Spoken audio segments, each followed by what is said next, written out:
হুমায়ুন এখন দিদির জানে জ্বালা হয়ে গেছে। দিদি এখন না উগলাতে পারছে না গিলতে পারছে। এই হুমায়ুনকে দিয়ে আমাকে হারানোর জন্য সাম্প্রদায়িক বিভাজনের রাজনীতি করালো।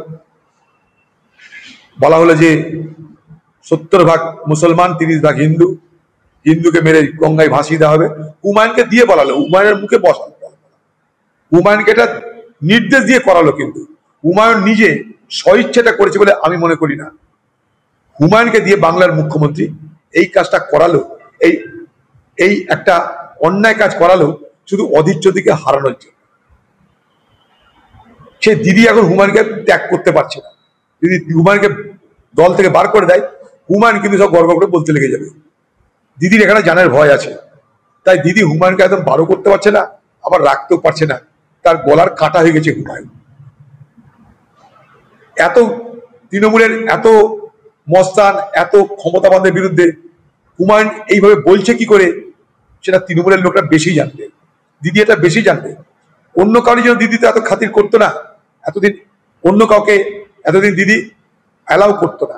এটা হুমায়ুনকে এই বিরোধিতাটা অ্যালাউ করছে। শান্তনু সেন যে একটা ডাক্তার মানুষ, একটা শিক্ষিত মানুষ, দিদির দলের মুখপাত্র, সে সামান্য আরজি কর নিয়ে ছোট্ট একটা সমালোচনা করার জন্য তার সবকিছু কেড়ে না হবে, এমপি পদ থেকে আরম্ভ করে সব। কিন্তু হুমায়ুন খোলা মঞ্চে দাঁড়িয়ে সরকারের বিরোধিতা করছে, খোলা মঞ্চে দাঁড়িয়ে তৃণমূল নেতাদের বিরোধিতা করছে। তার বিরুদ্ধে বলার ক্ষমতা, কিছু করার ক্ষমতা, অ্যাকশন নেওয়ার ক্ষমতা বাংলার মুখ্যমন্ত্রী মমতা ব্যানার্জি নেই। কারণ হুমায়ুন তার গলের কাটা হয়ে গেছে। তাদেরকে দিয়ে তিনি অন্যায় কাজ করিয়েছেন, সে যদি ফাঁস হয়ে যায় দিদি তাই চুপ করে আছে। কংগ্রেস মমতাকে সমাজ করার জন্য দিল্লি নেতাদের দরকার পড়ে না, যে আমরা কাফি। মমতার সব নাটক দিল্লির সবাই জানে, সারা ভারতবর্ষের লোক জানে। এই ইন্ডিয়া জোট কখনো সে থাকে, কখনো সে থাকে না। নিজের প্রয়োজনে ইন্ডিয়া জোটকে আহ্বান করে, আর নিজের প্রয়োজন ফুরিয়ে গেলে ইন্ডিয়া জোটের বিরোধিতা করে। রাহুল গান্ধীর বিরোধিতা করেছে, সোনিয়া গান্ধীর বিরোধিতা করেছে, কংগ্রেসের বিরোধিতা করেছে। কখনো কংগ্রেস করতাম ভাবতাম না, নাকি লজ্জা হয়, সে মন্তব্য করেছে। হঠাৎ করে এখানকার ভারতবর্ষের অন্যান্য জায়গায় বাঙালিদের উপরে নির্যাতন করার নামে উনি নতুন করে রাজনীতি খেলা শুরু করেছেন। একবারও কেন সেই সমস্ত পরিযায়ী শ্রমিকদের, সেই সমস্ত রাজ্যে যেখান থেকে তাড়ানো হয়েছে বা যারা পালিয়ে এসছে, সেখানে নিয়ে যাওয়ার পুনর্বাসনের কেন তিনি দাবি করছেন না? কারণ ভারতবর্ষ একটা রাজ্য যেখানে যে কোনো প্রান্তের মানুষ যে কোনো প্রান্তে গিয়ে বসবাস করতে পারে। তো তিনি কেন সেই সমস্ত রাজ্যের মুখ্যমন্ত্রীর সাথে কথা বলে তাদেরকে পুনরায় ফেরত কেন পাঠাচ্ছেন না? বা যারা ফিরে আসছে তাদের জন্য কর্মসংস্থান, তাদের ক্ষতিপূরণের জন্য কেন তিনি দায়িত্ব নিচ্ছেন না? তিনি রাজনীতি করছেন, মিছিল করছেন, তাদের সঙ্গে দেখা করেছেন একবারও? তাদের সমস্যার কথা শুনেছেন? তাদের সমস্যা সমাধানের চেষ্টা করেছেন? আপনি না কোর্টে গেছেন, না কোনো মন্ত্রীর কাছে গেছেন। কোর্টে যাচ্ছে কে? সেই সমস্ত পরিবার, তাদের পরিবারের লোকেরা, যারা তাদের পরিবারের যারা রোজগার করা ব্যক্তি, তারা যেহেতু বাইরে আছে, তাদের নিরাপত্তার জন্য তারা উদ্বিগ্ন তারা কোর্টে যাচ্ছে। সেই কোর্টের রায়ে তাদেরকে সেখান থেকে ছাড়া হচ্ছে। এখানে আপনার ভূমিকাটা কোথায়? আপনি মাঝখান থেকে সেটা নিয়ে রাজনীতি করতে নেমে গেলেন।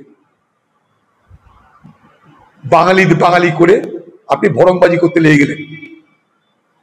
এই পশ্চিমবঙ্গে লক্ষ লক্ষ বাঙালির সারদা চিটফান্ডের টাকা লুট হয়েছে, আপনি জানেন না? সেই সারদা চিটফান্ডের টাকা নিয়ে আপনি তৃণমূল দল ভোটে লড়েছেন, জানেন না? সেই সারদা চিটফান্ডের টাকায় যারা বঞ্চিত হয়েছে তাদের জন্য কখনো আন্দোলন করেছেন? আপনি আন্দোলন করেন যে সারদা চিটফান্ডের তদন্ত যারা রুখে দিল তাদের জন্য কলকাতায় আপনি আন্দোলন করেন। আপনি বাঙালি? আপনি বাঙালি ঢোলবাজি এখন এই বাংলা রাজনীতিকে গরম করতে চাইছেন। এই যে 32,000 শিক্ষক শিক্ষিকা যাদের চাকরি চলে গেল, তারা বাঙালি নয়। এই যে কসবার মেয়েটা যে ধর্ষিতা হলো, সে বাঙালি নয়। আরজি করের মেয়েটা, সে বাঙালি নয়। তার বিচারের জন্য একটা আন্দোলন করেছেন, প্রথমে ভরংবাজি করেছিলেন।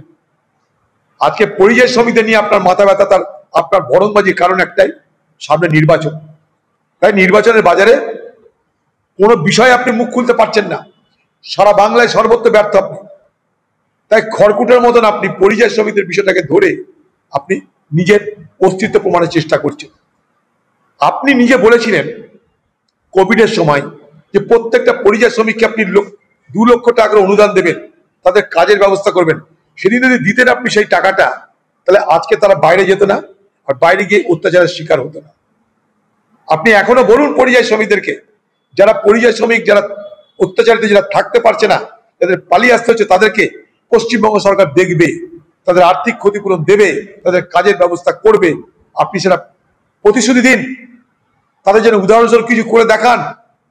ভরংবাজি করে, মিছিল মিটিং করে, ভোটের বাজার গরম করে আপনি বিভাজনের রাজনীতি করছেন মমতা ব্যানার্জি, এটা আমরা সবাই বুঝতে পারছি।